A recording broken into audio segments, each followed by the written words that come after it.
প্রিয় দর্শক বন্ধুরা, রিভুর পাঠশালায় স্বাগত। আশা করি তোমরা সবাই ভালো আছো। আর আজকের বিষয় টার্গেট উচ্চ মাধ্যমিক 2024-এর বাংলা মডেল প্রশ্নপত্রের অন্তর্গত এসএকিউ এর ভাষার প্রশ্ন উত্তর। তো এই পর্বে কোন কোন মডেল প্রশ্নপত্র থাকছে তা তোমরা ইতিমধ্যেই থাম্বনেল থেকে জেনে গেছো, তাই নতুন করে আর বললাম না।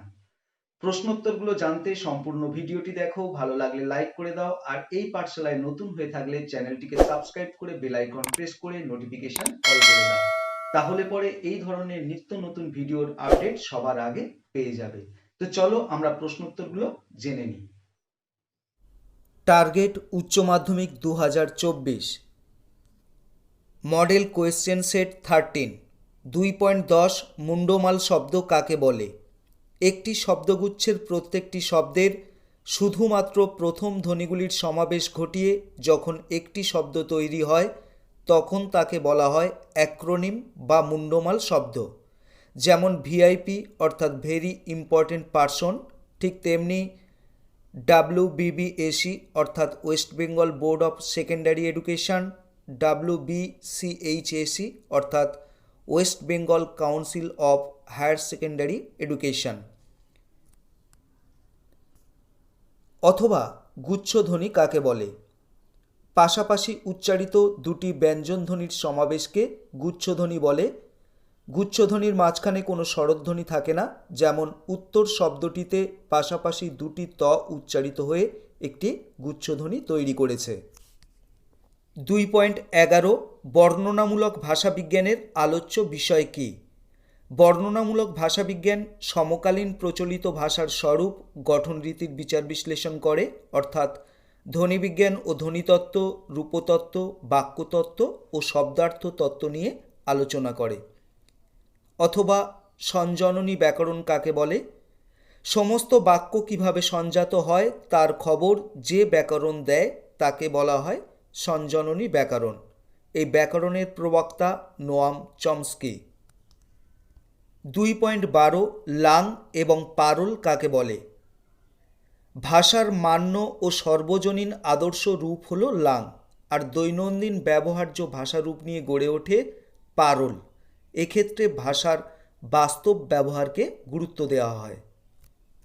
মডেল কোয়েশ্চেন সেট 14 2.10 দুটি শব্দদ্বৈতের উদাহরণ দাও। উত্তর সকাল সকাল ও কাঁদতে কাঁদতে। 2.11 দত্তক শব্দটিতে কয়টি রূপমূল রয়েছে? দত্তক শব্দটিতে একটি মাত্র রূপমূল রয়েছে। 2.12 একটি শব্দার্থ সংশ্লেষের উদাহরণ দাও। উত্তর সন্দেশ অর্থাৎ আদি অর্থ খবর, এবং সন্দেশের বর্তমান অর্থ এক জাতীয় মিষ্টি, অর্থাৎ বুঝতেই পারা যায় যে এটি শব্দার্থের সম্পূর্ণরূপে পরিবর্তন ঘটে গেছে, যা শব্দার্থ সংশ্লেষের উদাহরণ। মডেল কোয়েশ্চেন সেট 15 2.10 কোড ও কোড বদল বলতে কী বোঝায়? কোনো ব্যক্তি ভাষা ব্যবহারের সময় বিশেষ উপভাষার যে রীতি ব্যবহার করে তাকে বলা হয় কোড, আর একটি ভাষারীতির মধ্যে অন্য রীতির শব্দ বা বাক্যখণ্ড ব্যবহারকে কোড বদল বা সংকেত বদল বলে। যেমন বাংলা বলতে বলতে ইংরেজি শব্দ বা বাক্যখণ্ড ব্যবহার কোড বদলের দৃষ্টান্ত। 2.11 গুচ্ছধ্বনি কাকে বলে? পাশাপাশি উচ্চারিত দুটি ব্যঞ্জনধ্বনির সমাবেশকে গুচ্ছধ্বনি বলে। গুচ্ছধ্বনির মাঝখানে কোনো স্বরধ্বনি থাকে না, যেমন উত্তর শব্দটিতে পাশাপাশি দুটি ত উচ্চারিত হয়ে একটি গুচ্ছধ্বনি তৈরি করেছে। 2.12 ক্রিয়াজোট কিভাবে গঠিত হয়? ক্রিয়াজোট গঠনের ক্ষেত্রে কাল প্রতিফলিত হয়, তাই ক্রিয়ার রূপবৈচিত্র্য অন্য পদের তুলনায় অনেক বেশি। ক্রিয়াজোট সাধারণত বিশেষ্য জোটের পরে বসে থাকে, যেমন রমা খায়, রমা খাচ্ছিল, রমা খেয়ে ফেলল। এক্ষেত্রে মূল ক্রিয়াপদ খাওয়া, আর তার সঙ্গে কাল ও পুরুষবাচক সহচর নিয়ে তৈরি হয়েছে ক্রিয়াজোট। মডেল কোয়েশ্চেন সেট 16 2.10 ন্যূনতম শব্দজোড় বলতে কী বোঝো? দুটি শব্দের মধ্যে উচ্চারণগত অনেক মিল থাকলেও যদি একটি মাত্র স্বনিম বা ধ্বনিমূলের পার্থক্য থাকে, আর সেই পার্থক্যের কারণে শব্দ দুটির অর্থও যদি আলাদা হয়, তবে সেই শব্দ দুটিকে ন্যূনতম শব্দজোড় বলা হয়। যেমন তালা, থালা, এক্ষেত্রে ত এবং থয়ের কারণে শব্দ দুটির অর্থ পার্থক্য ঘটেছে। সুতরাং তালা এবং থালা ন্যূনতম শব্দজোড়। 2.11 ল্যাডের সম্পূর্ণ নাম কি? Language acquisition device. 2.12 ক্যানবেরি রূপমূল কি? এটি এমন এক ধরনের পরাধীন রূপমূল যার কোনো আভিধানিক অর্থ নেই এবং কোনো ব্যাকরণসম্মত অর্থও থাকে না, অথচ একটি শব্দকে অন্য শব্দের থেকে পৃথক করতে পারে। যেমন আলাপ, প্রলাপ, বিলাপ, সংলাপ এই শব্দগুলির লাপ অংশটি। Model question set 17।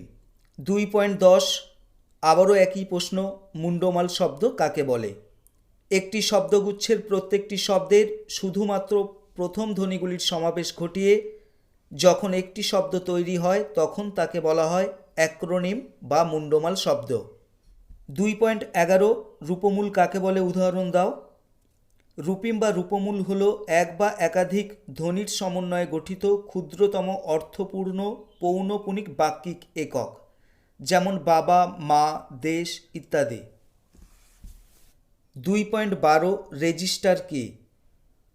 ভাষা ব্যবহারের সময় উপলক্ষ অনুযায়ী ভাষার বা উপভাষার যে বদল হয় তাকে বলা হয় রেজিস্টার।